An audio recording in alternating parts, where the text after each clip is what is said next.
Haya, Vakavarasi Mlembe, Mlembe swa, Mlembe te. Unajua kwa bunge la kitaifa tuko tuna vyama mbili ambayo ni kubwa, chama ya UDA na ile ya ODM. Hiyo vyama ingine ni kidogo kidogo. Sasa ukifika kule bunge kuna kamati ambayo watu wanagawana. Kuna kamati ya barabara, kuna kamati ya elimu, kuna kamati ya maji, kuna kamati ya usalama wa taifa, na kuna kamati nyingine ambayo kila mtu anatoroka, kamati ya kusimamia chakula ya kupika ya catering ya jikoni. Sasa mkichagua mjumbe kutoka kwa chama ndogo kama ile ingine, yeye atakuja kuwa mwanachama ya kamati ya kupika ugali, ya kupika supu hapo, yeye mwenye kuonja chakula aone ni mzuri ama sio mzuri. Lakini mkiweka kwa chama ya UDA, mbuga akikuja anakuwa kwa kamati ambayo iko na pesa, iko na ushawishi mkubwa ya kuamua maendeleo ambayo imekuja hapa. Lakini mwana mrere inda kwa ino anende experience ya kutosha. Kama kwa MCA balinda kwa ita. Kama kwa MCA leader of minority. Tumaulile nono mweno yu anende experience wata ambaye experience umea.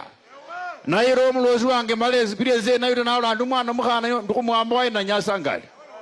Nanja sakuba asya buli abundu ebikele abundu buli abundu paka emurembelayo, lakini nakundwa aliyaro kumukono kuchao umwana obe nako rufactory asimasima lero nakundwa kumulango ndakwikara kumukono mbiranga busabwe nao mwacha kuwa mundu akanende experience ya kumanya serikali ifanere na tawe ita lima lilisi bandu baka Brasi sekuru kwejanano tutapatia Ndakwa mawaidha ya kupeleka constituency hii mbele. Tutamuonesha kona yote ya serikali.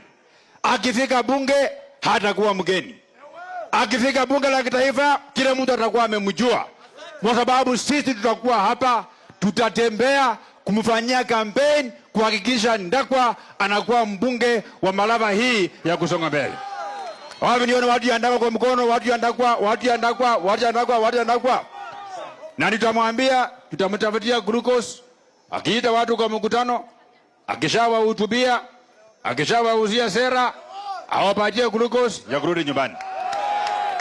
Asikuwe kama yule rafiki yangu mwingine ambaye tulitembea na yeye hapa, akitaka kuwa gavana, tukipatia glucose anaenda kujenga nayo nyumba. Sasa zile Barasa anaapishwa kuwa gavana, yeye alikuwa anafanya housewarming. Huyo Ndakwa tutamwambia tukimpea glucose ifikishe wananchi wote ndio wasikize sera na waende nyumbani. Mungu awabariki sana.